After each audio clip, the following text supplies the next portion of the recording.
Hi everyone, this is Ravi Gupta here. I'm your host and moderator for today's talk. It's a pleasure to have you all join for today's talk. I welcome you all. We welcome Dhruva for today's talk. The topic of his talk is the subtle tools of filmmaking. And now, without further ado, let's start with the talk. Over to Dhruva. Hey guys, how are all of you? Thanks for joining. I want to give a few disclaimers before my talk because what I'm going to cover is mostly kind of basic. It's definitely aimed at the students right now studying animation design at MIT because this is a lot of stuff that I wish I could have told myself when I was still there that I could have just used that my work would have probably improved a lot with. So the veteran filmmakers or professionals who are going to see this will probably consider most of what I'm saying is quite basic. But I know, there's definitely some things that might be new to them too and would refresh their memory maybe. So a little bit about myself. I graduated from MIT doing animation design in 2018. I convocated in 2018, and since then, so the last film I made, my classroom project in MIT and my graduation project were both short films, animated short films, and that kind of completely pushed me into filmmaking. Like I really thought I more than the medium of animation, I enjoyed filmmaking in general. Like I love doing filmmaking in whatever medium. So since then, I've worked on like short films doing different things. So I've gone to this program in Italy and Kenya a couple of times, and I've directed about 13 short films, and I've worked on in various roles, let's say acting, sound, camera assistant, and assistant director, and a lot of other stuff. I've participated in about 30 short films, and right now I've started working as a assistant director for a product. And so I stay in Hyderabad, and I started working as an assistant director for a Telugu feature film production that's still early in its pre-production days. Mhm. And before I go ahead, I would just like to small tip is that so earlier on in the COVID days, we were all scared. People were losing jobs, and everything was a mess and chaos. But now people have kind of regained like an idea of where things are going to go. They have a better idea of what's to come in the future. Mhm. So I would strongly suggest like using this opportunity to get yourself a job or get yourself where you want to be. Because like for me, I got the job. Let's say like I think 2.5 weeks back or less than that, and I started as just an assistant director in charge of the art department. And since then, I have also taken like a lot more responsibilities because right now people are not coming out and they're not allowed to start shooting. So I've just become more like the research guy. I've just been in contact with the director and people lower than them. And now I've also become the storyboard artist, and I have a direct line to the producer whose family made Bahubali. Awesome. So and this guy gives opportunities to young talent and stuff. So I've just taken whatever opportunities I've got, and it's like I'm very happy with where I've gotten there. So I would suggest that to everybody, like there are a lot of places right now, even maybe in the company you're working, that there are probably positions open that you can reach if you play your cards right. So I just think about that. And so I thought I would start by giving you guys a slight look at the kind of stuff I've worked on. So I'm going to show you like a 1.5 minute show reel that I made recently. I hope this doesn't lag, but uh,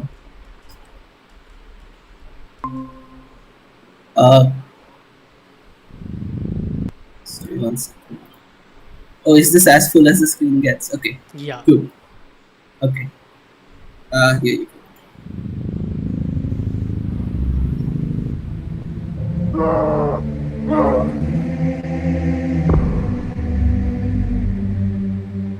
We don't decide who dies. I do.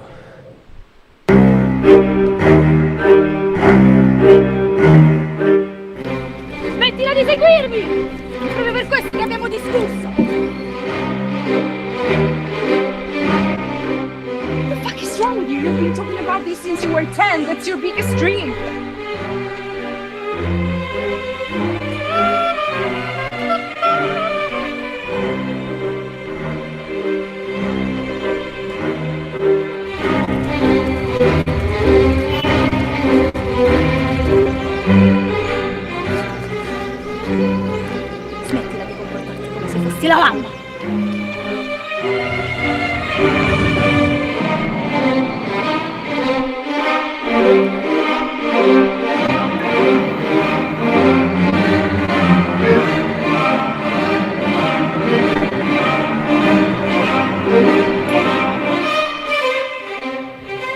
and the world is burning.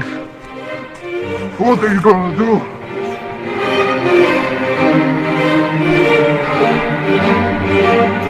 Vale la pena morire pur di trovare ciò che cerchi? Non lo so, ma sarò felice di scoprirlo. So Awesome. thanks, man. So that is. Am I back on the screen? Okay, yeah. Yes, So yes. that is the show reel I've made. As like though I've gone into live action, like animation elements have definitely played a major role in my stories, Yes, as I like you can would see have that. noticed. Yes. Yeah, like so the last umbrella that was going into the distance, I kind of modeled. Like I finished the entire process in like one night because I had to like screen the film the next day and it wasn't done. But yeah, Right. that is just after college when I was like really fast at it. Now I've like completely become slow. Anyway, so I kind of initially wanted, like, I had designed this lecture to, again, I'm going to say because of my current work situation, as I'm taking on so much work, I really haven't had time for much stuff. So I haven't really prepared too much for the lecture. And initially, what I had was like these points that I wanted to cover that each person should consider before like making a story and how you're telling that story. But what I'm going to do is so one of those points was like the basic one of show don't tell, and I realized with that is that I'm just telling and not showing. So I thought I'll write like a quick small scene just that uses some of these points, not all because I didn't have the time to sit and make the whole thing. That's fine. But yeah, so I'm going to give this small scene. It's a pretty generic scene that we've seen a million times, but we're just going to see how we can do it slightly differently using some of these things and how we can push forward. Okay, so I am going to start with that. Okay, so in this scene, it's going to be it's about a lower middle class poor family, somewhere between that, not doing too well. But it's this really stormy night. There's a lot of lightning. It's flat ground, and but there's this one warm light coming from this house. And once we go in, we see that the father is sitting next to the radio, listening. He's happy. He's sipping whiskey, and or some other alcohol. And the mother is on the phone in the back, and she's like, "I'm happy. Yeah, this is going good. I'm fine and stuff." And then when we see the mother, we realize that she has bruises all over her body. She's taking care of a kid. She's on the phone cutting vegetables at the same time, and she's not in great shape. So the first point I'm going to come to is dialogues are not the truth. It use dialogues for exposition when you have to be direct, but always have nuance. Characters, people do not always tell the truth. We honestly rarely go like tell the full truth. For example, if you got into, let's say, an argument or something, and your grandparents sent something to you that really pissed you off, but you don't want to. You're obviously not going to say anything to your grandparents, and they say, "Are you angry?" Most of us are going to say, "No, I'm not." You're going to act like you're angry, and you need to realize that characters need to have the same depth, and you need to show that contrast between the looks and what they're saying. And that's another point that I want to make, which is juxtaposition. Now, juxtaposition might be the most important thing that I want to make right now, because it's something I've learned and used a lot recently, and it really makes scenes you've seen often like just a little more interesting. Okay, so juxtaposition is basically contrast, where two elements of the filmmaking are like working against each other, saying opposite things. It just but overall, obviously, you know what is real and what is the stylized part that's saying the opposite. So like right now, like the dialogue was just the opposite part, wasn't really adding that much, but you just should see that it adds a little bit of interest. Now this story I'm going to keep going back to, so I'm going to keep coming out talking about what I've done and going back to it. I don't know if it's the ideal way, but you'll have to bear with me because it's not. That's okay. I've not done it before. Okay, so now, so yeah, this is storm outside, and the father is drinking, and the mother is, doing all the work. She's cutting vegetables, and then this kid, it's time for his bedtime. So she takes the kid, goes to the bedroom, and then she's putting him on the bed. She's caressing his hair and stuff, and she looks, and they have this dog, and the dog is like peeing in the corner of the room. So she gets really irritated. She still has the knife cutting the vegetables in her hand. She just puts the knife down next to the kid's bed, and then drags the dog out. Now it's a small house, maybe 3 rooms, and the dog is running away from her. She's screaming at the dog. We can use this to kind of establish the house, so the audience has a good idea, because it's pretty small, of what is where, how to get from one place to the other within the house.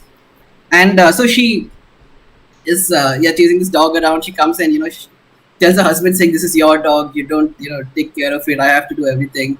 The husband is having he's vibing nicely with the radio. He gets irritated with her, and he's not really listening. So she comes and she's like, she tries to switch off the radio so she can get his attention, and he like immediately holds her hand and looks at her really angrily before she can, and he's like, "If you touch this thing, you're going to get worse than what I've given you before." Now that's again showing, don't telling, just establish what his priorities are, how important he considers the radio, what he thinks of his own family. Right. And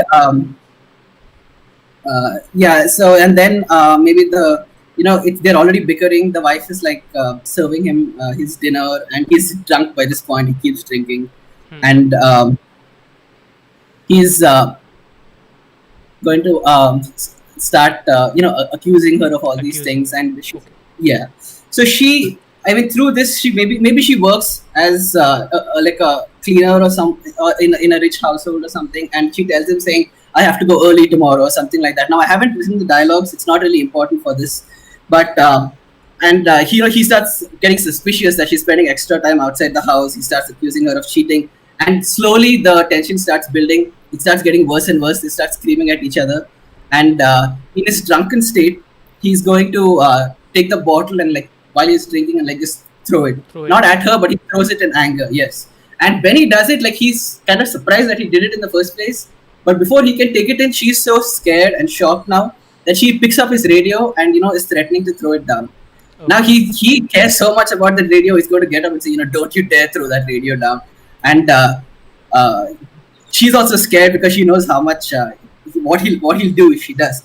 So he reaches her, he pulls the radio out, puts it down, and like she runs, he catches her, he's about to hit her, and then they hear the radio acting funnily, and they look there and they see like that, like the dog is like pissing on the radio now, and he throws her away. He runs to the dog, he picks up the dog to go and kind of put it out, and that's like, so this is again coming to a point, not really necessary for story, but something that I wanted to point out is something that Wes Anderson and Taika Waititi use, and I've heard in an interview with Bong Joon-ho, is that comedy depends on how far away you are from the situation. The more involved in the situation you are, the more seriously you're going to take it. Like this is about like domestic violence, but it can have a humorous side if you can just take a step back.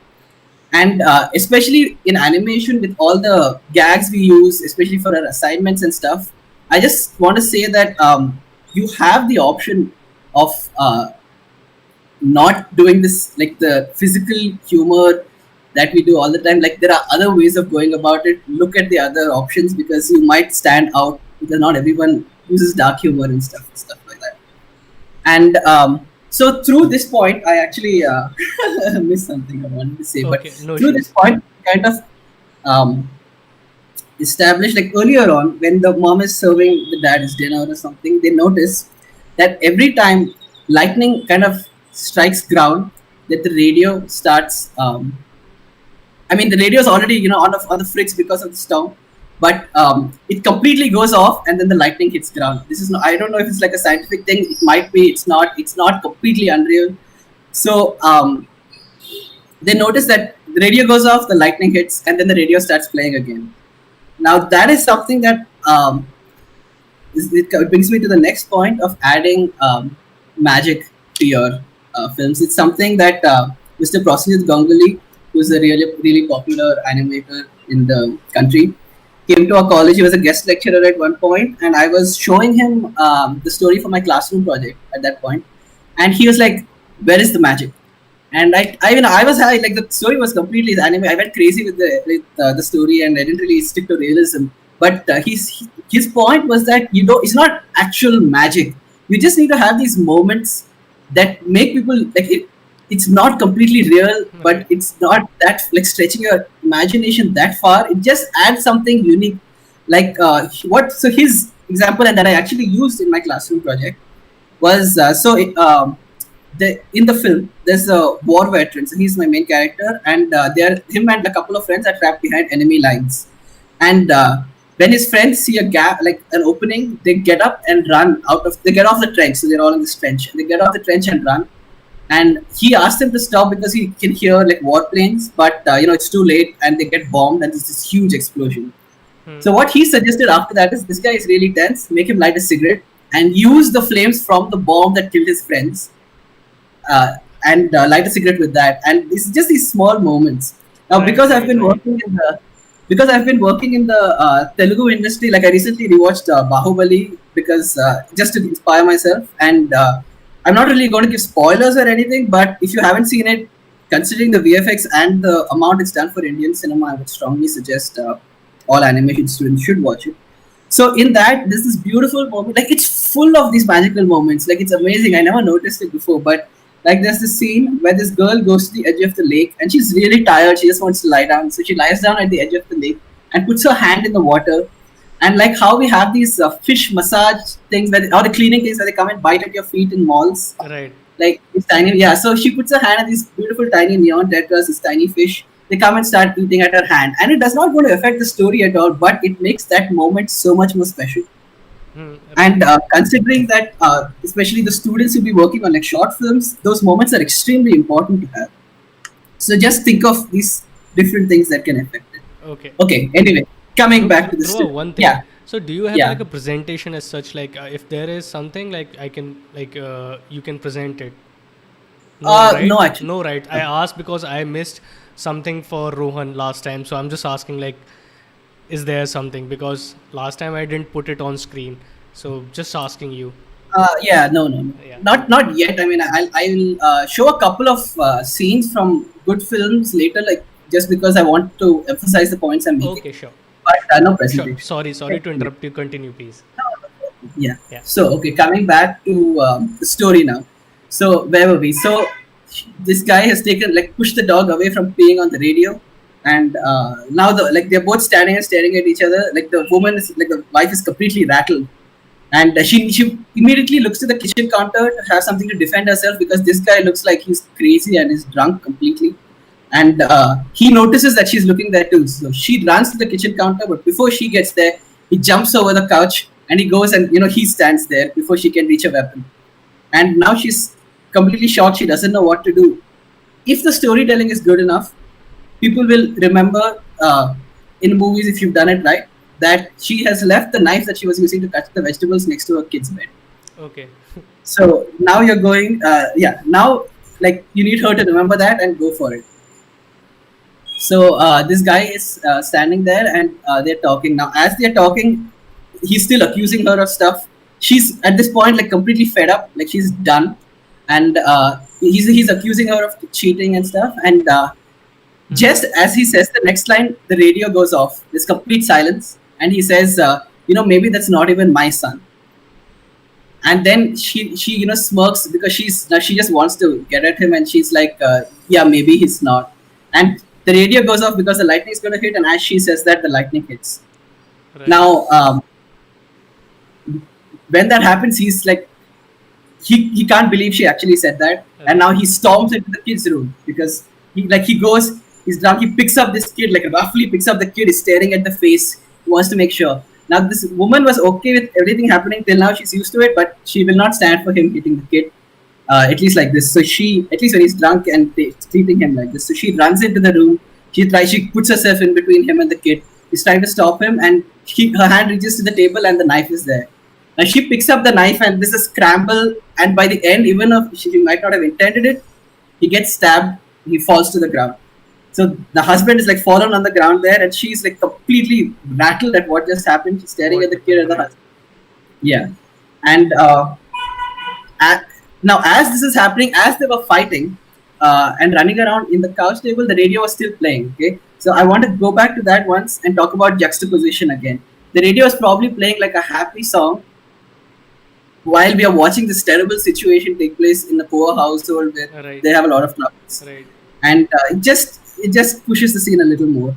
And so at this point, they are she's shocked the husband is on the ground, and the songs like completely stop, and lightning hits. Now the previous two lightning bolts are a little louder than the other one, and this one hits pretty close to their house. It hits electric pole that's pretty close to their house, and the electric pole bursts, and the current goes off in the house. So now she's standing there in the darkness, and when the light, and she's standing, she's looking at her husband's body and the kid, and the lightning strikes, and the husband's body is gone. Now it's just her and the kid, and she doesn't know where this guy went. And even though she might not have intended to kill him, now she knows that if she lets him go, things are going to get completely screwed up.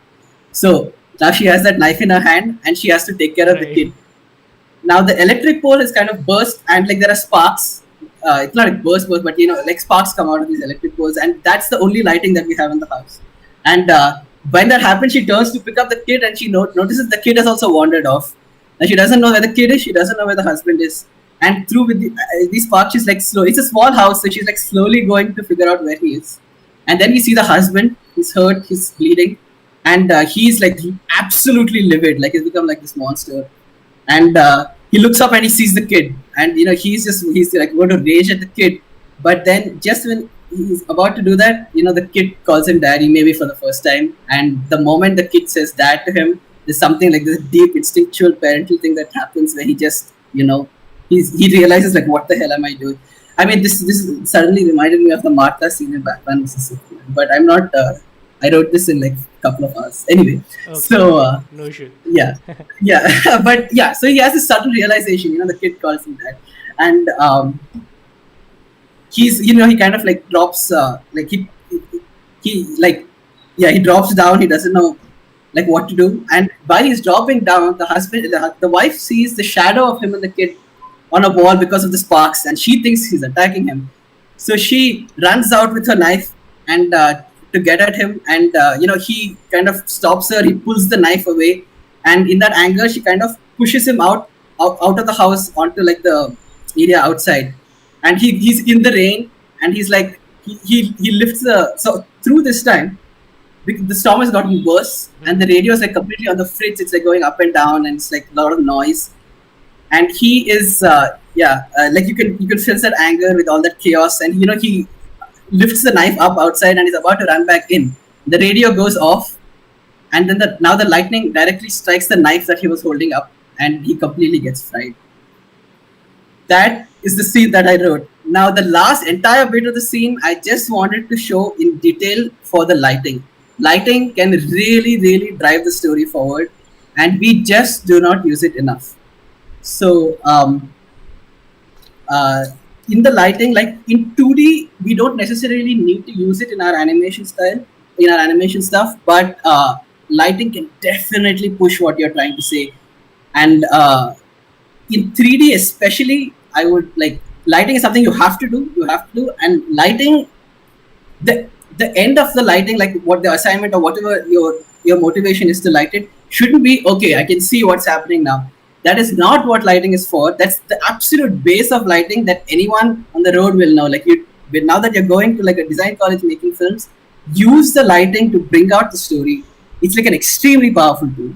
And along with the lighting, then we have the color. Now I don't really need to say much about color. Our course itself focuses a lot on it, and the emotion that's attached.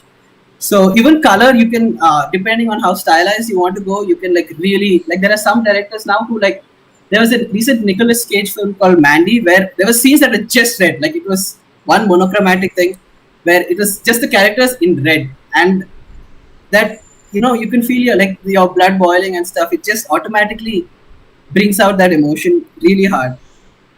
And so, give me 1 second. Sorry, just going through some stuff I missed.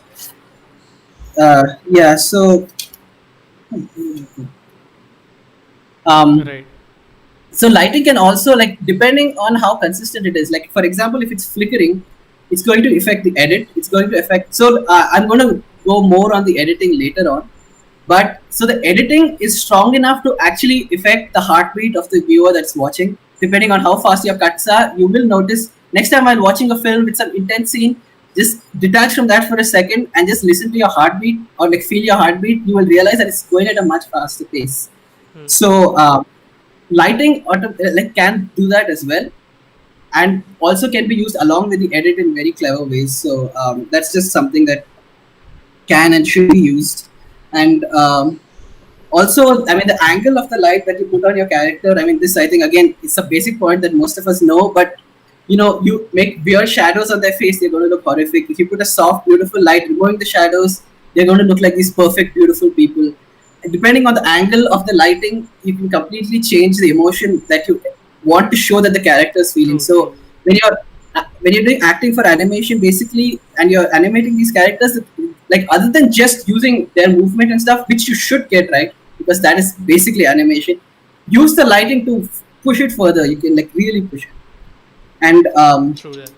okay. That's Now that the story is kind of done, I'm going to go back to all the points that we can discuss using this story now.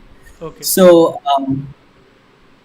yeah, so like this, what I wrote in the chapter is like the heartbeat of the story is conflict. Like no matter what you're doing and putting on the screen, unless it's an ad or something, if it has story, if it's a gag, if it's like an intense thing, a horrific thing, a funny thing, it has to have conflict. Conflict is literally what makes the person watching stay with his eyes looking at the screen. The moment the conflict leaves the screen, the person's eyes are going to go away. And so conflict is something that Robert McKee speaks of in his book Story, that I would recommend everything to read. Like he speaks about it in great detail. So he talks about conflict in like 3 levels. So he says at least 2 levels ideally should always be there. 3 if it's the best case situation.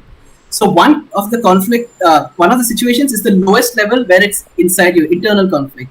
So for example, for example, in our story, when the wife is like holding the radio, she doesn't know if she should throw it or not. Right. Or the dad who's about to like hit his kid, but then he's like, what am I doing? So it's just the conflict within the person. The second one is the conflict between characters, so between the wife and the husband. And the third one would be between a character and either a greater organization or the government or like societal situations itself.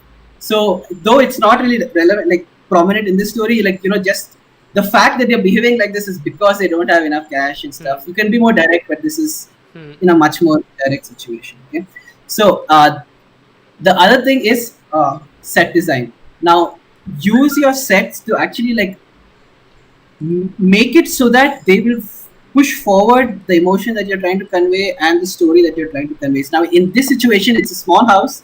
When she's running after the dog, we establish the house, how to get from what point to what point. We establish that there's a knife in the other room that she has to reach, and now we don't need to tell them again in the story how she has to reach it. We should, like, this audience already knows what she needs to do to get there, and they're hoping she does that. So that's an automatic tension thing that you don't even need to pay attention to anymore. Like maybe the husband comes and blocks the door of the room. Now we don't need to again tell them that the knife is there. They know what she needs to do, and that's just another layer that's automatically added. One of the best examples of this is Akira Kurosawa's Seven Samurai. I mean, there are a lot of examples, but this is one that comes to mind. Where I'm not going to give any spoilers. That's a movie that all of you just should watch. It's it's basically the story of these guys having to defend a village against bandits. So they're preparing the village's defenses. You've seen the story like a billion times because everyone has referenced that movie. And in this movie, they kind of really establish the village itself. So all the weak points, the strong points, how much defenses they have. So now when the war starts, automatically when we see a big group of the bandits running towards a weak point of the village, our tension is going to go up. Like they don't need to show us or tell us, oh, this is going to happen now. We already know it's weak. They already know. So it's yeah. So that's one of the things. So hair and costume, again, don't randomly put stuff. The basic stuff that we already know we should be doing is having the hair and costume. Like basic character design is they need to be speaking something of the character. But on top of that, like if you want to show it with the story, for example, okay, in our story we didn't do that at all. I didn't pay attention. But example, let's say in a scene, we are showing that like maybe the husband just insists that his wife's hair is let down because he likes how she looks more, like that. And it's a feature film. Things are happening, and then at one point, when she's done with it, if she picks her hair up and ties it for the first time in the film, it proves a point. It's like, she's not going to take a shit anymore. It's just a symbolic thing. People might not notice, but it gets registered in our subconscious. Right. So that's another example of how costume was used was Breaking Bad, where they don't just do it for the scene, they do it for the show. So as the main character is, I would again, if you haven't watched it, that's something you should watch. Okay. But it's I want to say everything without spoilers, but the character transitions a lot, like he grows a lot, and he goes from being more positive to very negative, and that's actually part of the premise. But so his clothes itself, his costume, his hair, his glasses, it starts with these light greens and this really middle class father look, and the costume, like from the greens it becomes browns, then dark browns, and then blacks, and by the end he has this hat and shades and he's wearing black, and it's just a very slow transition that just shows what the characters, how they're growing within themselves physically. Now I'm going to come to acting. Obviously I can't really talk of acting much in this story as such, but Right. for animation, one thing I would say is if the character is feeling discomfort, like emotional discomfort, or if they're not happy with the situation, like show that physically. Like if they're not happy, like if they're just sitting like this and watching in shock, some characters might, it might be part of them, but most of the characters, when you do that, just show some discomfort, make them pull their shirt up, adjust themselves on their chairs. They just make their emotional discomfort physical, Right. so that the audience understands it better. And one more thing is, like, don't always like go out to make it, like, exaggeration is important in animation, but that doesn't mean it has to all be on the outside. You can make the emotion they feel internal and exaggerate how much they're holding it in as well. Okay? So this is something I learned. So I was acting in this film and I was not happy. It was in this town in Italy, and I was acting like in a serious role for the first time, and I wasn't happy with my performance at all that day. So I was talking to this other great English stage actor, and he was like, he was telling me about how, like, sometimes on the good days, like, people don't really get how good you thought your performance was, but on the bad days, sometimes people come and compliment you after that, because if it's a very emotional situation and it looks like the character, instead of expressing themselves, is holding in all that emotion, the audience is also going to be like, how are you sitting and taking that? I want you to get up and slap this guy, but you don't, and you walk away. And that, it's the case of most revenge stories where you see this stuff and the audience it just builds up their internal frustration that they have to take it out on these characters. Like, okay, now again, I'm going to keep referencing Bahubali because I have a ton of examples that I just saw after writing this. Yeah. So like in Bahubali, like we have the antagonist Ballala Deva, who treats the protagonist's mother like she's his prisoner, and he treats her like, he puts her in chains and treats her terribly. And through the whole thing, she doesn't say anything, and she just takes everything in. Like, she doesn't respond at all. So he just, at that point, not just what he's doing, but the fact that she's not even looking up and, trying to fight it, it builds up the frustration in the audience. So later on, it can be a really big payoff, even if it's a short film. Right. And yeah. Oh, and this is just a tip that Pawar sir told me many times, and I will say again: make sure when you're animating in 3D, animate for the camera. Like, the moment you animate first and then you put the camera in a place you want it to be, it just doesn't look how you want it to. It might even look weird because of the angle. So just make sure you have the camera in place first, then you animate. Yeah. Okay, and then staging is very important. Like, you need to stage it and then put the camera and then animate it. Right. Exactly. Right. Yeah, and exactly that brings me to my next point of staging. Yeah. Which is so staging and blocking are both things that I really avoided going too much into it in college. Staging is placing the characters in the scene, and blocking is moving the camera within the scene. Now, staging, and I've done I've used the short film to give the potential. Not short film, sorry. This story that I've just said, like, to give a potential for a lot of staging. Now, staging does not mean just placement of the characters, it's the movement of the characters within the scene.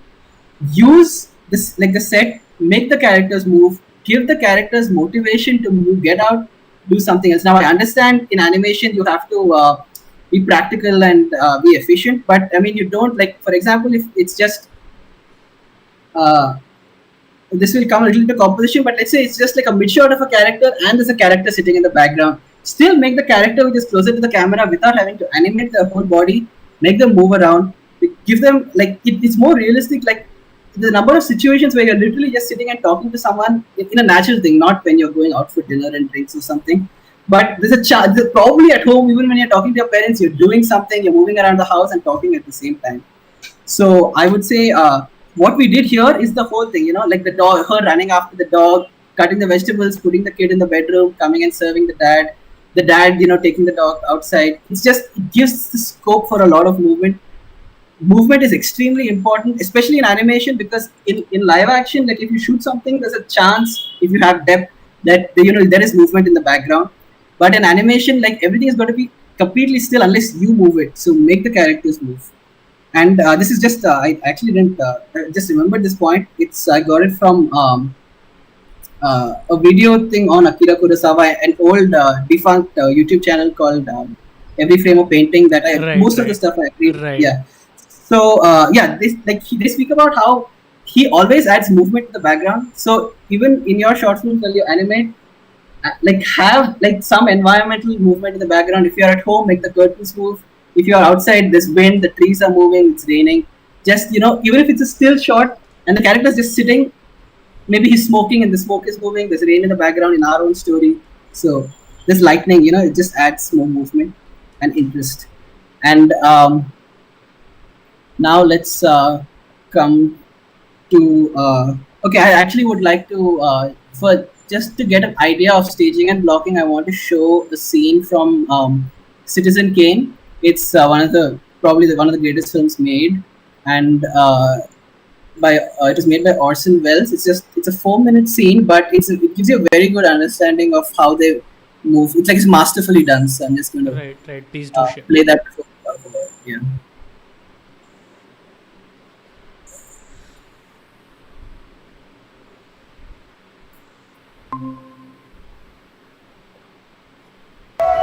Oh, I'll just give you a slight context. It's this really poor family, and this banker has come to meet them, and he's telling them that he's ready to like take their child and raise him into a much better society than what they can provide. So, yeah.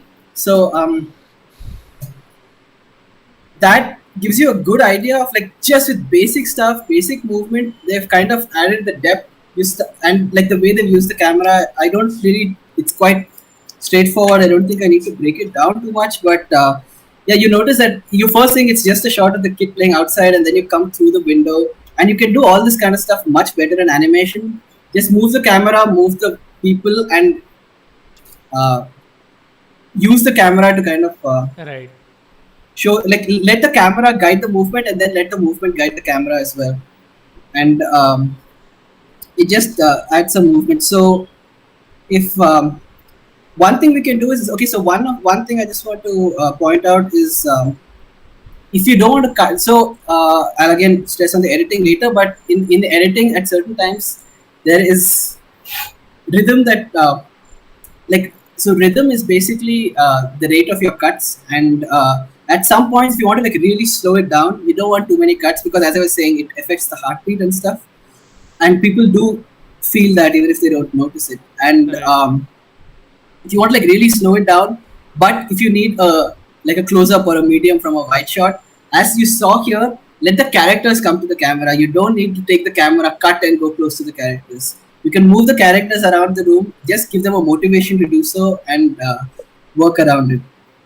And so blocking basically is movement of camera, and like this is like cinematography itself. Like there's a lot to cover, and I'm going to go very briefly and rush to this bit, but there's stuff I still want to just mention. Now each of these things that I'm going to mention after this is stuff that you can do with the camera, and there are ways of using it to tell the story. Now more than how you're using it, I'm talking about how you can use it with the story. So each of these things can be used within a shot. Like what we just saw is like there are a couple of cuts, but it's mostly without cuts. But you can use it within a shot, within a scene, and then overall you can use it over like the entire movie. It's like how I was talking about costume in Breaking Bad. You can use the camera to tell story like that as well. So in the let's say, okay, so basically we're going to start with the three types of shots that you guys all know very well, which will come under close up, medium, and wide. Right. Now the power, like close up shots are basically equivalent to like a like a ghost slapping you in the face. Like you're not going to feel the slap, but you feel the jerk of the screen when the character is suddenly much closer to it. You feel that, and use that carefully. Like don't make the characters come close just to deliver dialogue. Use the cut. Like if you need to see the expressions, it's good, but the point at which you want to come to see their expressions should be timed well. For example, it's like a medium shot. The characters are far off and they're talking to each other, and something happens in the conversation where something very important is said. Now you can use a bunch of things to stress on that point, and one of those things is a close-up cut. Okay, so it's like a long scene of just mediums, and then suddenly when the character comes closer and says, "What? What did you just say?" Right. Yeah, but then you can you feel that impact. So close-ups are actually very powerful and misused in most commercial films that we see today. They just put them for the sake of it, but you can really do a lot. And same goes for wide shots. Like for example, the first example I would give is using negative space. If you suddenly, after you're having a conversation, if you go on a wide and it's just one character with nothing around him, you immediately feel the isolation, the depression that the character is feeling at that point of time. It's just, you've seen it multiple times, and that's a shot that you immediately feel, that you consciously realize what the shot is trying to say. Now each shot has like a bunch of things, and the thing is, no single shot in filmmaking has like one specific purpose. It all depends on the context. It's subjective, and it depends on the story and what you're trying to convey. Like the same shot, let's say a top angle shot. So let's say a top angle shot is we use it to show like you're looking down at the character. So if, for example, if we use a low angle shot to show how intimidating a character is, a top angle shot like this would be to show how maybe like low the character is, which is the usual use. But like the same shot can be used, like an extreme low angle shot was used for the first example that I can think of is in the anime Naruto. There's this character called Gaara, who's like this monster kid, is this super creepy, powerful dude. And that shot, though it's usually used to show inferiority, in this one, the way it's used is just creepy, but it's the same shot. So it completely depends on the story you're doing. So when you're making a shot, don't say, okay, we'll place the camera here. Okay, it's going to be a close-up or it's going to be a medium. Let's do it. The angle is also important. How the angle is used to tell the story is also important. So if I was watching this interview by Roger Deakins, the Oscar award-winning cinematographer, and he was talking about the placement of the camera here versus here. Okay, so it's like looking at me like this, or it's like looking at me talking like this. How do you feel when I'm talking like this? And how do you feel when I'm talking like this? Maybe I'm looking at a character beyond the camera. It looks great when you're talking like in the front, right? So this gives you the impression that the character is more open. You're part of the conversation. They're open to listening to you. This might give a little more, just a slight nudge in the direction of the character. Not really listening to, like, you're not adding to the conversation. You're not part of it. The character is speaking his thing and is not really listening to what the other person is saying directly. Maybe it all depends on the context and the situation and your characters and your story. So you need to work around that. What I'm trying to say is pay attention. Like, make thoughtful decisions. Don't just put it there and forget that you did that. Think why you put it there. Always ask yourself why you're doing any single thing, especially in animation, because you have so much control. Like, the more you do it, it just becomes instinct. After a point, you don't need to pay attention. Like, for me, some of these points I've just learned and I'm eager to use, but most of them at this point, it just automatically happens. And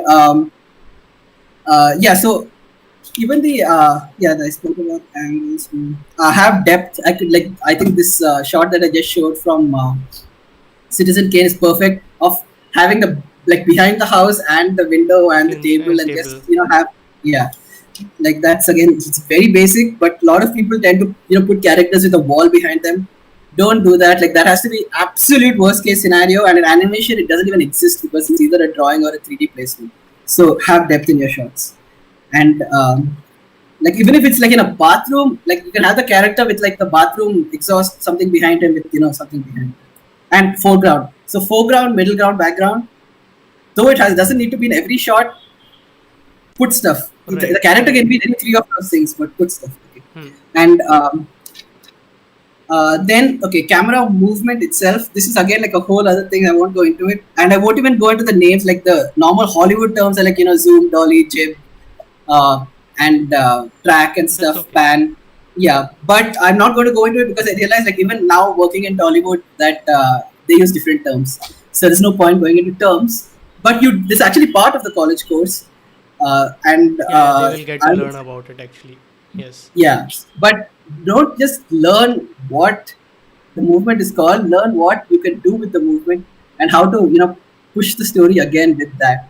Like the most basic one is the sudden zoom into the face to show like character's reaction or some impactful shot. And other than that, like if for example if a character is like elated, perhaps you can start with the character and like completely zoom out and you can show more around, and Yes. it gives you the feeling. Yeah, it just like use the movement. I'm not going to go into what movement you can use for what. It's contextual, but when you're doing a movement, first if you're not doing a movement, ask yourself why you're not doing the movement, because again, movement is important to retain the audience's interest. If you're doing the movement, ask yourself why, how it's impacting the story ideally. Okay. And because with movement again, you don't need to add cuts, so the movement of the camera definitely impacts the edit. And it's a little more difficult, to be honest, to do it in the early like storyboard stage, because in live action, unless there's a lot of VFX involved, you have the option of just going there and figuring it out. But like you have to push your imagination to add all this in early on. Okay? And now I'm coming to something that I have been like terrified of for a long time, and only now have started to adopt it a little bit, which is lenses. Now in 2D, I don't think this will help much, but in 3D, you get the camera option that allows you to choose the lens and stuff. Choose the lens and I used to just and adjust the settings. Yes. Yeah, so I used to just select the default lens and just Throw it away. zoom ahead. Yeah, Right. and But it is yes. like there's tons of setting there, and it is important. Like it's even important like what kind of lens you are choosing. If you are doing VFX, like it has to match somewhere. Yeah. Exactly. I actually didn't think of that point, but yeah, you Right. have to put that into context. And so for like now, so lenses, like though there are a lot of types, they basically fall under the category of wide lenses and zoom lenses. They have different names, but so it's calculated in like So you have up from like 8 to like 24, 25 is a wide lens, and everything above that is a zoom. Now the difference in the lens will impact the visuals a lot. Okay, so a wide lens is going to basically, as the name suggests, be able to capture more. So it has like a wider berth, and also it basically it has a higher, usually has like deeper focus, like you can focus on more things at the same time, and you have like a lot of gaps, so it creates distance between the foreground, the middle ground, and the background. You can feel that there's a lot of gap between these three Different things. elements. And what the zoom does is it gets less, and it also makes things closer, so it feels more like in one layer rather than the wide, which is in many layers. And the zoom also usually doesn't have deep focus. I mean, it has stuff you can do with the lighting to increase focus, but so it usually, if you're focusing on the character in the middle ground, the foreground and the background are probably going to be out of focus. Okay, and the focus, like for example, again I'm going back to Bahubali. There's a scene, I'm hoping some of you watched it because you can get onto this immediately. In the second part, there's a courtroom scene. I'm not going to spoil anything, but there's a queen sitting on like a higher part, like a I don't know what you call it, like a stage. Yes. And Yes. there's the other character who's in front. Okay, this other lady who's in front. I'm again avoiding everything for spoilers. But so the queen starts off in this extremely powerful position, and it's like a low angle of the queen and a high angle of the person on the trial. Other person. Yes. Yeah, and then as the scene changes, like this one, like she steps up and the queen is more short, so it starts becoming a high angle of the queen and a low angle of the other character to just show dynamics switching. Changing dynamics. Yes. Yeah, and they do it like, though like they had to cut to show the queen, they show the movement of the angle changing for the person on trial, like as she's sitting, she gets up, and the camera goes down, and without a cut, they kind of just establish how she changes her power play within that scene. And like that would genuinely, like anybody watching it would understand the change in the power dynamics, but no one would actually like so, a layman would not recognize how they did it. So I was just pointing it out.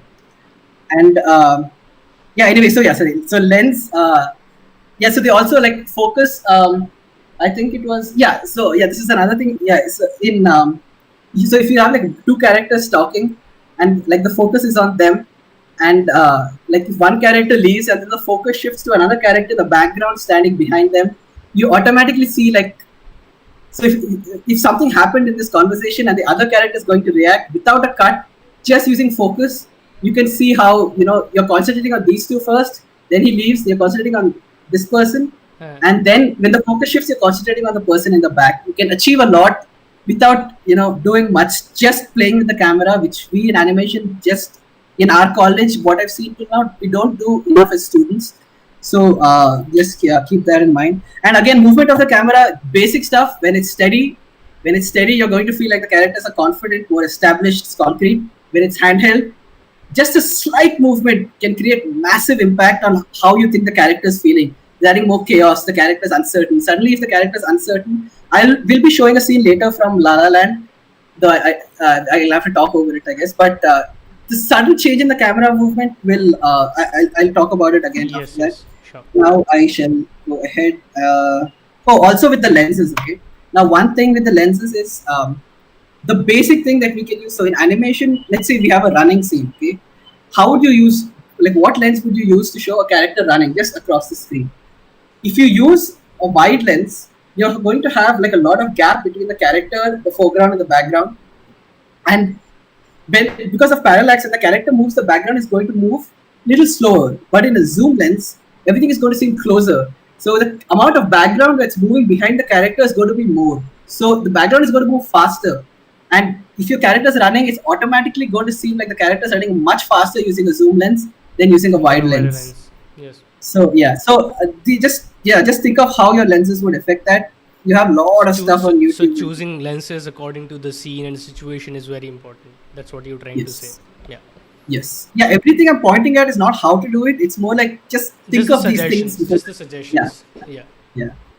Now I want to, this is again for me mind-blowing because I didn't notice it, but I recently read, we have it here because I didn't, but Sidney Lumet's making movies. He's like a legendary Hollywood director. But he was talking about his film 12 Angry Men. Okay, now all these things that we spoke about were how you can do it for a shot or maybe for a scene. But now in the book, he talks about how you can do it for the whole film. So in the film 12 Angry Men, I won't give spoilers, that is a must-watch film. Everybody has to watch that. It's just in one room. It's about a jury panel that's arguing whether the convict, the person on trial is guilty or innocent. Okay? Now the film starts with an angle, with a camera angle that's slightly above the eye level, and he's using a wide lens to create a lot of gap, basically showing space even in small room. Okay. Now as the film goes on, he starts lowering the camera, so it starts above, and by the end of the film, it's at like a low angle for all the characters. And what this does is, earlier you had the walls that you could see behind. As the camera comes lower, it becomes less wall and more ceiling. So it feels like something's hanging over them. The pressure is increasing a lot. And he also uses the lens. So if he's using a wide angle lens before to show a lot of gap, he starts using the zoom. Now what happens with the zoom lens is it makes everything seem closer, it makes it more claustrophobic. And especially a zoom lens showing more of the ceiling makes the ceiling come even closer than what a wide lens would do. So he uses, like, through the film, so his is not a shot of the scene, like obviously small things here and there, but overall the larger language, the camera language that the film uses is amazing. And I don't know how much it would help for like short films, but for a feature, if you are ever on it, think about it. Even for short films, like though we act like one scene, people will especially notice the difference if it's a smaller time gap, and it's worth it. Another movie I just randomly thought of, which you guys would probably have watched, is the new Joker film by Todd Phillips. And he speaks of how in this first half of the film, when he hasn't really like turned into the character of the Joker yet, he hardly shows the sky. Like in the shots that he did where the sky was visible, he actually added VFX that no one really notices just to block out the sky. He added buildings and stuff, so that by the time they actually like properly like show more and more sky, and as you know, he finally does the dance on the steps, there's a lot more sky with like low angle shots to show, you know, like now he's become free, like he's lost his societal constrictions and he's become this psychopath. And yeah, okay. So I will finish in like, sorry, I hope I'm not taking too long. No? I just That's okay. That's okay. yeah, that's so okay. I want to just discuss like these things are important. So now I wanted to come to the editing. This is mostly everything I've learned by reading and watching Walter Murch. So he's this legendary editor again. He's edited, he worked on The Godfather and edited The Godfather Part 2. So what he basically says is, when you're editing, and especially like something I did not learn in editing in animation is conversations. I didn't work on anything that had a conversation between two characters that I used the camera for properly. Maybe it was completely my fault, but when you're editing in conversations, especially, be like the person who's standing between those people. Okay, you're standing in the room. Where would you look when that person is talking? So like, you don't look at the person only when they're talking, right? So they're saying something and they say something harsh, then you automatically want to look at the person they're talking to, because it's, you want to see their reaction. So you're looking at that person who they're talking to, and this guy's voiceover continues, and then you cut back to him. Now every conversation is different, and using the cut again, like in Marvel's Daredevil, the TV show, there's this conversation where they're just discussing stuff, and it's only one character that they show. Like, they don't even cut; they're only discussing showing one character and the other guy's voiceover. Right. But when this guy says something like that's offensive, only then they cut to the other guy. But that cut that you're seeing this guy after like 2 minutes, it has like impact. And one more thing is, so I would like, that's the basic thing when you're editing, is that where you would actually look if this was happening in front of you. And so he also uses 6 basic rules that I'm going to quickly go through. These are things that you won't really need in animation, because how he said that is these 6 rules, you start cutting them off. Like, the top is the most important and the lowest is the least important, because you know, we get footage in live action. In animation, you're planning it out, so all 6 of these things, please keep in mind. The first one is 3D continuity. That's basic. Like, if a character is doing this in the next shot, it shouldn't be like here. It shouldn't be a jump cut unnecessarily. Right. Like, the locations, how they're moving, where they're going, should have the continuity. The second one is the 180-degree rule. Again, it's part of the course. I'm just going to explain it again quickly. If I am looking at you, okay, if I'm looking at you, I'm going to be, let's say, okay, I'll be both the characters. Right. If the camera is here, I'm talking to a person who's standing here. I'm on the left of the screen, I'm looking to the right of the screen. And the other way around, now I'm on the right of the screen, looking to the left of the screen. The 180-degree rule is the line between these two characters, and the camera is on this side. If the camera shifts to the other angle, I'm going to be looking from the right of the screen to the left of the screen in one shot. And then in the next shot, if the camera is here and the character is here, he'll also be looking from the right of the screen to the left of the screen. So what you're doing is... 180 rule is actually helpful, but we need to be mindful of like how, on what context we are using. Like, this is a rule which help in the continuity, but if we deliberately want to break the continuity, do that. Yes. I just wanted to point it. Yeah. See, all these rules create a certain feeling. When you break that feeling, it creates another emotion. So everything I've said till now, once you learn how to do it, learn how to break it, and see how that affects the story also. Right. And then another thing is eye trace. Now, this is something we don't cover much. You have to be aware of where the audience's eyes are on the screen. Okay, so if the audience is looking here, the next cut, try and keep the focus in the same place. Or if you're trying to hide something because you made a mistake in some part of the screen, use the audience, like, stay focused on this side, put everything important on this side, because if there are mistakes here, the audience is going to mostly look on that side, you know. So be aware of each cut of where the audience is going to look. Don't make them unnecessarily look around the screen, unless, again, that's what you're trying to go for. The other one is rhythm. This one is super important. If you have a film with every shot being like 20 seconds or 10 seconds, it creates a sense of monotony. The moment there's monotony, even in one element of film, there's a little less interest from the person. So have the rhythm change. Okay, so maybe it's each shot is like 10 seconds first, then it cuts down to like it gets shorter and shorter, and by the end like you have quick shots of like 2 to 3 seconds, and that again it increases the heartbeat, and then you reach this emotional peak or this high point in the story or the scene where it all bursts out, and then you again go back to slow cutting, so people can tell the difference. Now any of the things I'm mentioning today, overusing them will reduce their impact. Make sure that you don't overuse any of it. There is then it's story. You need to make sure that the story is conveyed through the edit and the emotion. So those would cover that would cover what I want to say for editing. I'm quickly going to jump to the last part of post production, which is sound. Right. Now I cannot stress the importance of sound enough. Right. Yeah, the sound, like in your post production, give as much time to sound as you would to the visuals, because sound has like immense influence. Like sound affects the viewer as much as the visuals. Okay, there's no debating that, because it's just another sense that we have, and using two of them instead of just the eyes is going to make a huge difference on the impact. Like I'm saying from experience, not something I recently learned. I have done this. I have films that have messed up because of sound, and films that weren't that good visually, but because of sound, I've gotten a lot of compliments. True. So so one thing that now even Mriganka brought it up, like how music is important, especially in animation as well. Right. Yeah. No, so I'm going to, like in this part, I'm going to like not even talk about the soundtrack. Like forget the music. I'm talking about just the sounds you hear without the music. So we would split sound. Like there are three major divisions of this. So one is sound design, one is sound editing, and one is sound mixing. All three of them are important. Okay. Now sound design is the sound itself. Now usually people do it now either with Foley, which is using other things to create a sound that can be faked as something else in the movie, or on your softwares, like you have like all your Hans Zimmer deep horns like Inception, or any other sound like that, just this deep drone sounds in the background. By drone I don't mean an actual drone, I mean the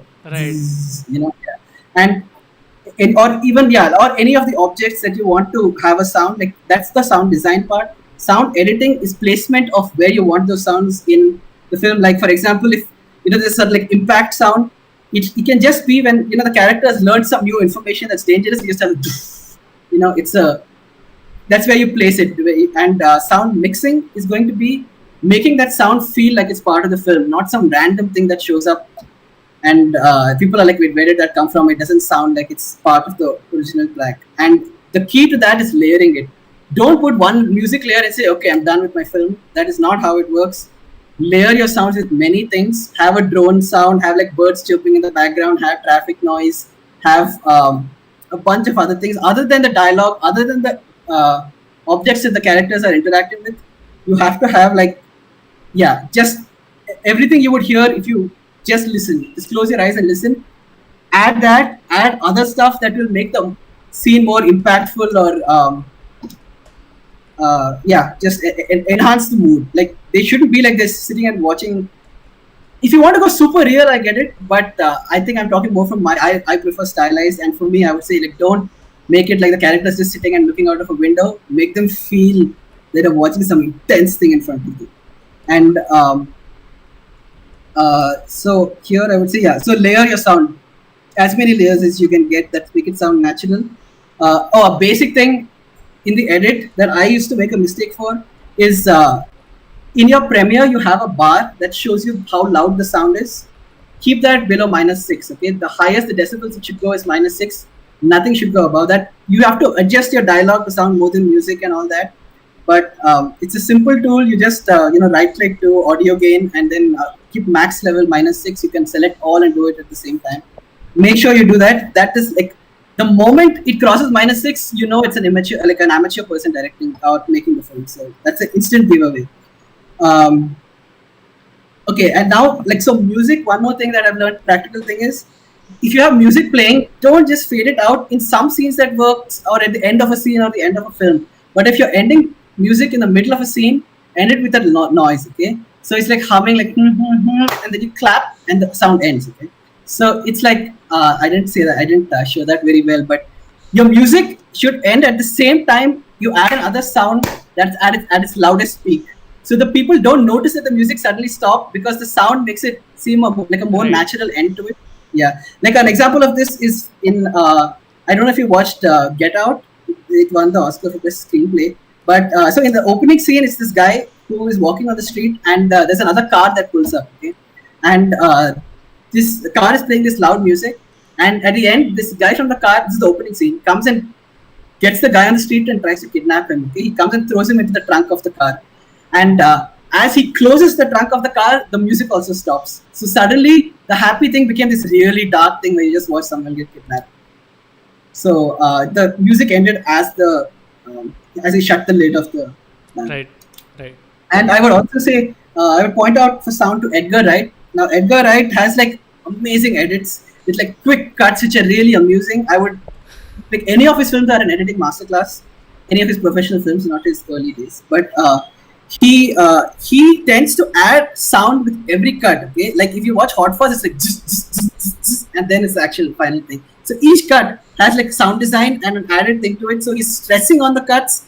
He's not like, we always say, editing should be invisible, but at certain times, if you're purposely using the editing as a style, you can use the sound to enhance the cut itself. But your cuts have to be good, because if you enhance the cuts and your editing is shit, then basically the whole thing will turn pretty poor.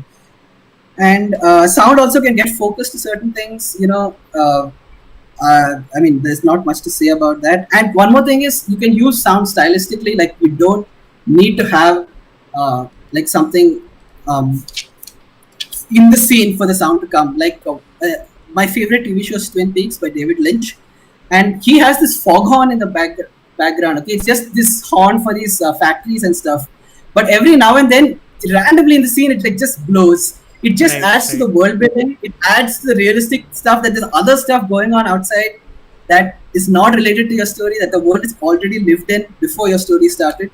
And it's just, it adds a layer of surrealism. So this is not, if you're going for realism, you don't need to add this stuff. But if you're going for surrealism, just have these repetitive sounds or something like that in the background that just change how a scene is perceived. With that, I think... I wanted to show the scene from La La Land. Can I do that? Yes, you can do that. But just like, I mean, do not show the whole part of it. Basically, while streaming it, I gotten basically a message on stream thing saying like you were showing a copyrighted content and your stream might be taken down. So, I mean, if you are showing it, maybe I should just send the link or something and not. You can do that. You can, please do enter in the chat box. You may enter it in the chat box actually. Yeah. I'll do that after. Yeah. But so I just. But you can actually even show the parts of it, like where you want to pinpoint something. Yeah. No, but I don't. I don't know. Like, I don't like. I think it should be seen as because it's again masterfully done. But I will put the link. Watch it after this is done. But I would just say, like, silence is extremely important. Something we don't do enough in our animated short films is we put a music track or something in the background for the whole thing. Silence like adds so much impact, especially if there's been sound all around. Like that moment when everything goes quiet is like, it becomes very, I don't know, it's like this very internal thing where it's very introspective. And like, for example, okay, in art, let's talk about Art Story, because I don't want to get the same blog. For example, this radio, okay? This radio has continuously been playing songs through the whole story that I said. But when, let's say it completely goes off when she says, that this kid might not be yours. Then if the radio just does not come on, the whole scene after that where he's running and roughing up the kid and she's coming and searching for the knife to stop him from hitting his own son, if it's in silence, because of the amount of sound and how we use sound up till that point and how we're going to use it after that, that silence will be quite profound. So it's you would think for an intense scene you have to like go crazy with the intense visuals and intense music and stuff, but that's not the case. Though you can, an option is using silence, like having sound throughout the other stuff and going. Yeah, I've actually seen that. I've actually seen that in quite of movies, like where there's a very sad scene, they will basically have the music, but then stop it when there is an impact. They don't want to show an impact, so they will basically make it silence. Supposedly there is a bomb blast, right? If you show the visual and stop the music and like people screaming, you see the visuals, like people are like devastated, and you see their emotions in their faces, but you don't hear them, you don't hear any music, or you Yeah. hear the music, you don't hear their voices and all those things. It makes an Right. impact. Like it depends Yeah. on how you want to take it. And glad you actually brought it out. It was part of my yeah, uh, research part, like in the college. Like there is something we need to submit, right, at the end of the like the whole fourth year thing. And this was the part of like how silence is very important in the filmmaking. Oh, nice. Yeah. Right. Yeah. But oh, okay. So yeah, I'll just end with all this stuff works differently for different people. Everything I've said can be used in multiple ways. Find what works for you, because you will hear like advice will 100% be conflicting. Like even in college, I remember going to one professor and them giving good advice, and the other professor also giving good advice, but them being the complete opposite of each other. Both would work. You need to find what works for you, how you would like to adapt what you hear around, and yeah, and all these tools, use them, break them. Just make sure that everything you do has an impact, and that impact will affect the story. So you might as well use that impact for good. It will really push your films forward and make it much more professional rather than amateur. And yeah, I guess I think I'm done. And That's and, my and and if you can yeah. basically in the chat box just mention that Yeah. video you were talking about. We have some questions Yes. right now. I'm actually asking for more questions. Like I request like every viewers here to enter their questions so that we can basically take up with Dhruva. So I think the presentation, he's done with the presentation. We will just start with the questions soon. We have a question from Meganka actually. So he says, can you explain briefly the importance of symbolism in drama film? Yeah. So so symbolism is basically a whole other layer visually or even with sound that you have over your film that people are rarely going to notice unless they're really looking for it. And it will really push forward anything you're trying to say. Okay, now symbols can either be things that you have created symbolically in the film. So maybe let's say in our story that radio is not just a radio that he likes. Okay, maybe like this is just a scene. This is not how we used it, but if we do it right, we can have the radio be more like his entire, that is his dominant side, like that's his misogyny. And if she picks it up and throws it down, it would mean that she's throwing away everything. Just like I was talking about the hair being tied, it's these small subtle gestures that people might not register immediately have impact and symbol. Yeah, like try and bring that out as much as you can in all of your work. In like every scene, I'm sure you have something. Now, and you always have the option of keeping film symbolic things and props or whatever symbolic within the film, or you can use like universal symbolic things. Like, I mean, this is like a pigeon for peace sort of thing, but like not that exactly. But you can use things like that already represent something in society within your film to kind of already have an audience member understand what that's meant, that what you want that to mean. Yeah. I hope that answers. It'll be good if like Priyanka tells us, because I hope he's here and he just writes it down in the chat box. So now we don't have actually more question. I ask other people, but in the meantime, if they enter their questions, I will basically ask few things which I have in mind. So you mentioned about like a lot of things in the pre-production part, production part, and post-production part. Like how much importance is of the script? Like how much a details, like if it's a detailed script, does it really help the director and the art director, or it be sometime a hindrance as well? Like if there is a detailed script, because I can tell you like in comics, there are few writers who will write the script suggestively. They would not basically say about the visuals. They will write the dialogues and the scenes and each panels, but they would not do it like in very detail. But sometimes like few writers have this thing, like they will write it down to the very detail of what Right. has to be actually seen as a visual. Right.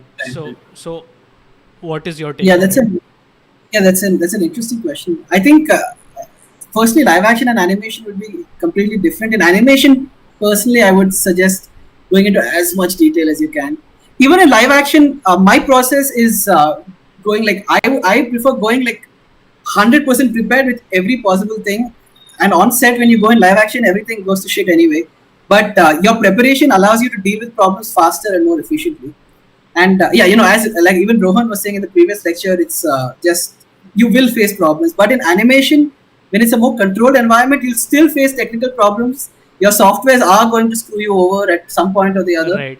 But it's just, I think when you have enough preparation before, especially if you're the one who's in complete control, I would say definitely go for efficiency and make it as good as, like, as clear as possible. But then you have directors like Oscar award winning directors like Werner Herzog who say storyboarding is for cowards and he hates control and he prefers going on the location and flowing with the story in a more natural way and allowing it to decide what happens and stuff. So yeah, you have both sides. But in animation, definitely go with more efficiency. Yeah. So we have actually more questions now. Bhavya Srivastav, he asks, how does the choice of music feed into the atmosphere of the film? I mean, so like the very basic music tells you how to feel. No matter what you're like watching, in the like music kind of tells the audience member, okay, the music is like this. This is how you feel. Now, films like maybe now it's changing, but in India, in all the film industries, I would say maybe like 6 7 years ago, most of the films, not all, most of the films you would find is just directly using music to tell the audience what to feel. I was just talking about juxtaposition, especially because when you tell the audience to feel one thing and show them a completely different thing, it makes them think. They don't become these like spoon-fed dumb people Right. just sitting and watching the screen. It makes them think and True. say, like subconsciously, okay, that's actually not a happy scene, and it just brings them a little more into it. And also, I would say, like there's this one scene that I was recently studying in Telugu cinema where the audience in Telugu cinema is so used to being told how to feel, like they just remove the music in a scene, and there's music in most of the scenes in Telugu cinema. They just remove the music from a scene and say, okay, the like just that has so much impact because now the audience just doesn't know what to think, and it creates a feeling of uneasiness and curiosity as to what to expect. So yeah, but I mean the mood itself completely depends on the film and your personal style because yeah, that I think that depends on the director's taste. That's what makes you unique. The kind of music you use will definitely put Right. you in a unique space. Yeah. Right. So we have another question from Joanne. Um, they ask, can you suggest some books to read for camera movement, cinematography, and sound editing? Maybe And sound and editing because there is a okay. comma. Yeah. Okay, so honestly, I have focused most of my reading time on direction. I've heard that 3 C's of cinematography is a really good book. It's a thick technical book, but it's supposed to help a lot. I'm planning to buy it and read it. For sound, sound pretty much I've learned everything like on the spot on the set. It's like when I got onto my first live action set, like other than the one I made in college, which was a group thing in a much more controlled environment. When I first got onto my live action set, I made a fool of myself because I expected it to be. I mean, I don't know what to expect. I thought it would be more like the animation thing, and it was just completely different. So all the stuff that I've learned is mostly literally while doing it. But editing, there's a book called Walter Murch's book called In the Blink of an Eye, and because about how you're supposed to look and cut and stuff. It's called In the Blink of an Eye. Definitely read that. But yeah, there's a lot of stuff online that I usually watch videos. It's not most of my knowledge is not from reading. Right. So there's another question from Shweta, and they ask like, is animatics and storyboard play role in a live action films? I think we covered it, like somehow in our like talk. You present like in your presentation you mentioned about it, like, but do cover it because they asked it. So let's just cover it up. Yeah, I see that again. As I was saying, depends on the filmmaker. If this VFX, then animatics and storyboarding is definitely necessary. But if there is no VFX, it depends on, like you can be go the Werner Herzog side and just take the camera, go on the location, and just I think even Rohan go with it. mentioned this while Yeah, his talk. So right, right. Yeah. yeah, so But yeah, like animatics and storyboard I personally use, because again I'm saying when I go on set there are going to be problems that I'll have to focus on then. So if I go without an idea of what I want for each shot, because on a live action set as a director, every single person on that set needs to understand, like, needs to put your vision on the screen. And for that, they're going to be like hundreds of questions. Well, each department is going to have a lot of questions, and you will have to answer continuously. So you cannot have any doubts in your mind. So mostly for self clarification, I storyboard and use animatics. If the departments need something, like I'm storyboarding right now for this Telugu film, and it's probably going to be shown to the different departments for what they would need to do for that specific shot. So it brings everybody onto the same platform, I guess. so Mriganka says thanks. Like I think you answered his question, and there is a follow up question from Joanne. Like so he asked, they're asking like what kind of videos, any specific ones? I really don't get like I don't know like what the Like question is. I mean, you're going to find a ton of masterclasses on YouTube itself, and like even like the masterclass brand that's putting out a lot of cool videos. I've watched a lot of, and that helps. So if it's almost like an online course, it's worth it if you're willing to pay the stuff. But otherwise, on YouTube, you're going to find, like, just watch interviews. See, the thing is, you just need to dedicate time. A lot of interviews might have like 50% or like 80% stuff that's not going to help you, but that 20% might make a huge impact on your future work. So just watch interviews of like huge directors who are successful in what they do, different types of directors with different approaches, because it will help you find yourself. Yeah, I would just like to mention into like this thing that if you're watching something pre-tailored, it will save you time. Like if you go to masterclass, it will save you time, but you will have to pay. And then if you basically going to YouTube and with YouTube videos watching interviews like this one, like we have with Dhruv, there is like you need to find that exact information you were looking for. It won't be very pre-tailored to your needs and all those things. So yeah, in a way these are very helpful actually, and it will give you maybe a different things what a pre-tailored videos would not actually give you. So both are important. See for yourself what helps. Yeah. So I think this is a question from Manas. Manas. Yeah, what should a filmmaker focus more on, the concept or the visual presentation of the concept? Yes. See, in filmmaking, everything is like a chain, I would say, and one weak link and the entire thing can fall apart. So as a writer, I would say you can focus more on the concept, of course. Like you should have that imagination, but you can leave the visuals to the director, and it's vice versa for the director. So it depends on what your position is in the whole process. But ideally, all of them should be as good as they can be. Like they just try to make it as good as it can be. If it's a time issue, then spend this much time, make it as good as it can be. Then go to the next one and make that as good as it can. They're equally important. The one thing I would say is more important than the rest is story. Like without a story, it will collapse. Like I'm not talking about gags and stuff or small short videos, but I'm like actual films, short or long. It's just without a story, it will definitely collapse. Like sometimes the storytelling can be so good that it can save the story a little bit, but you want that strong story. So yeah, make sure you have that. Right. So I think there are like no more questions. Can you see more questions? I can't see anyone. But, no.